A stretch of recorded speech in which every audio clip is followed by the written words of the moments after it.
होता क्या है कि जैसे ग्राम सभा में प्रधान को एक निधि तय होती है, जितना आवश्यक कार्य होता है वो उससे कराते हैं। हम लोगों के पास भी एक तय निधि होती है इतने बड़े क्षेत्र के लिए, तो हम लोग सरकार से जो काम हो जाते हैं उसके अतिरिक्त छोटा छोटा जहाँ बहुत आवश्यक लगता है तो हम लोग प्रयास करते हैं कि उस काम को, चूँकि इतना बड़ा क्षेत्र है।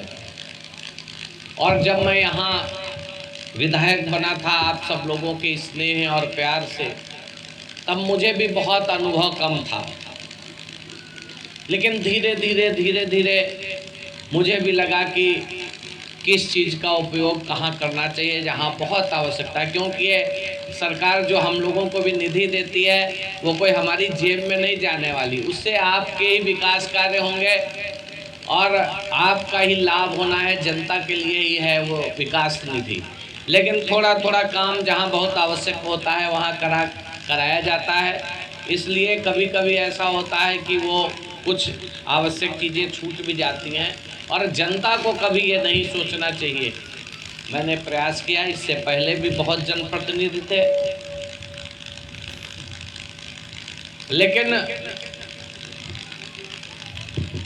उनका हाल क्या था, आप उनका विकास निधि को उठाकर देखेंगे। ब्लॉक में मैं देखता था कि जो पहले प्रमुख बने एक खरंजा को उखड़वा के पलटवा के लगा दिया और उसका पैसा निकाल लिया। मैं जब नया नया विधायक बना तो मैंने अपने गांव की सड़क को पीडब्ल्यूडी मिनिस्टर से कह के उस पर टूटी थी, तो मैंने कहा मैं विधायक हुआ हूँ, मेरे गांव की सड़क है, इस पर अच्छे से लेपन कार्य हो जाए, टूट गई है, गड्ढे हो गए हैं, इसलिए इसमें पुनः इसकी मरम्मत करके डामर डाल के इसको बना दिया जाए। तो मंत्री जी ने कहा भाई विधायक जी के गांव की 2 किलोमीटर रोड है, तो उन्होंने बताया विभाग के लोगों ने कि जिला पंचायत से बनी थी इसलिए, तो उन्होंने कहा एनओसी ले लो मैं बनवा देता हूँ, और सड़क बनवा दी। मैं नया नया विधायक था तो जिला पंचायत की बैठक में गया। जिला पंचायत में क्योंकि विधायक और सांसद पद उसके मेंबर होते हैं, तो मैं गया तो ऐसे बुकलेट पलट रहा था, तो उसमें देखा कि घुसवा नहर पुल से देवनपुर तक है, चकननपुर तक एक और चकननपुर से दूसरा भाग 1 किलोमीटर की एक सड़क की 2 बार में टेंडर लगाए गए थे। तो मैं भी बहुत भोला भाला था, मैंने कहा अरे ये तो सड़क मैंने बन गई है, गलती से आप लोगों ने इसको डाल दिया, इसको निकाल दिया। तो कहे साहब वो तो कार्य योजना पास हो गए, इसमें कमेटी में पास हो गई, आप दिया। तो मैंने कहा भाई ये बन गई, आप गलती से कर दिए हो, इसको निकालो। तो जब मैं बहुत उसके पीछे पड़ा तो लोगों ने बताया कि वो जो सड़क बन गई है उसी को दिखा के जिला पंचायत वाले इससे पेमेंट करके जेब में रख ले। ये हाल था विकास। मैं जानता नहीं था, जब पता चला तो कि ऐसे जो सड़क बनती थी तमाम लोग उस समय के डबल पेमेंट करके इस तरह का भ्रष्टाचार बाप था। लेकिन उत्तर प्रदेश में 2017 में पूज्य योगी जी की सरकार बनने के बाद भ्रष्टाचार के खिलाफ, गुंडा राज के खिलाफ जीरो टॉलरेंस की नीति को अपनाया गया। वो योगी जी के नेतृत्व में आज पूरे उत्तर प्रदेश में विकास की गंगा बह रही है और चारों तरफ जो भय का वातावरण था वो पूरी तरह समाप्त हो चुका। आज बहनें, माताएं, बहनें, समाज का अन्य कोई भी वर्ग किसी भी समय रात और दिन में कहीं भी खुलेआम अपना काम कर सकता है, अपने काम को संपन्न कर सकता है। भय नाम की चीज समाप्त हो चुकी, क्योंकि उनको पता है कि अगर किसी माँ बेटी को छेड़ने का किसी ने दुस्साहस किया तो वो योगी जी की पुलिस से बचने वाला नहीं है, और वो तो नहीं है बचेगा, उसका घर खानदान भी पूरा जमी दोज कर दिया जाएगा अगर किसी ने मेरी माँ बेटी की तरफ आंख उठाने का। ये सिर्फ पूज्य योगी जी की सरकार में संभव हो सकता है। आज उत्तर प्रदेश विकास की गति में आगे बढ़ रहा है। पूरे देश के अंदर उत्तर प्रदेश की एक ख्याति है। 2017 के पहले उत्तर प्रदेश माफियाओं और गुंडों के कारण जाना जाता था। हमारी सरकार आने के बाद योगी जी ने कहा कि 1 डिस्ट्रिक्ट 1 प्रोडक्ट, एक जिले में एक उत्पाद करेंगे जो जहां की फेमस चीज है। हरदोई में हथकरघा को चुना गया और वो भी हमारे मल्लावा का हथकरघा है जो उत्तर प्रदेश और देश के अंदर बिकता है।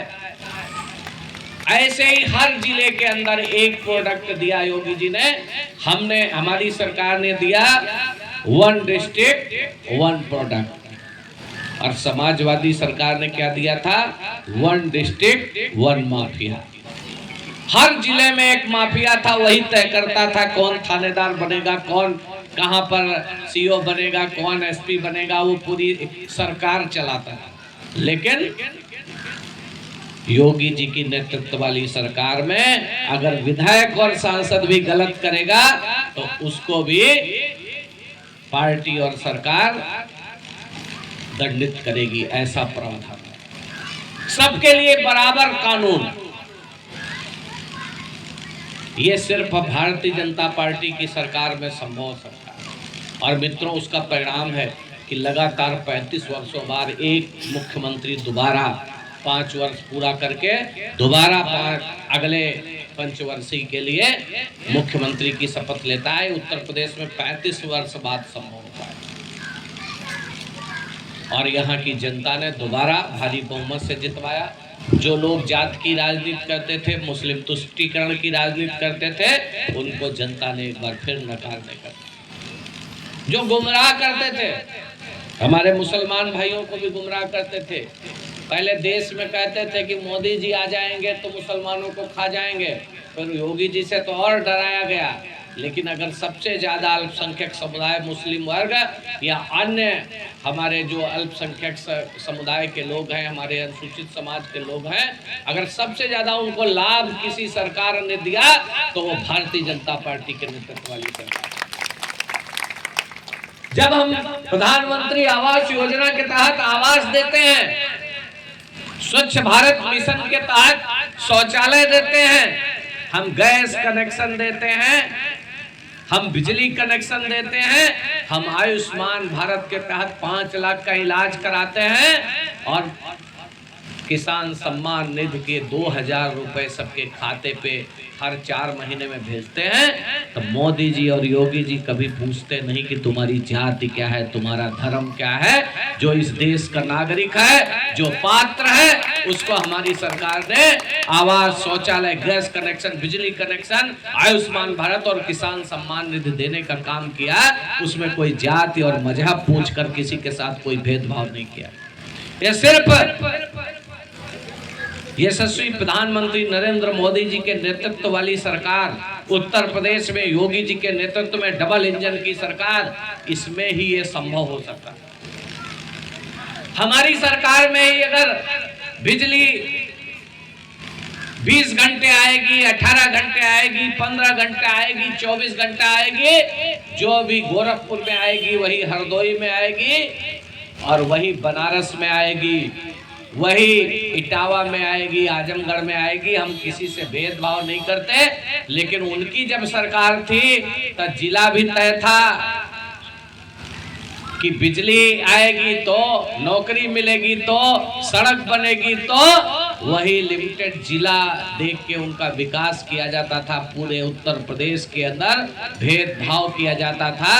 इसलिए ये जो योगी जी के नेतृत्व में उत्तर प्रदेश की सरकार है, ये निरंतर विकास कार्य कर रही है।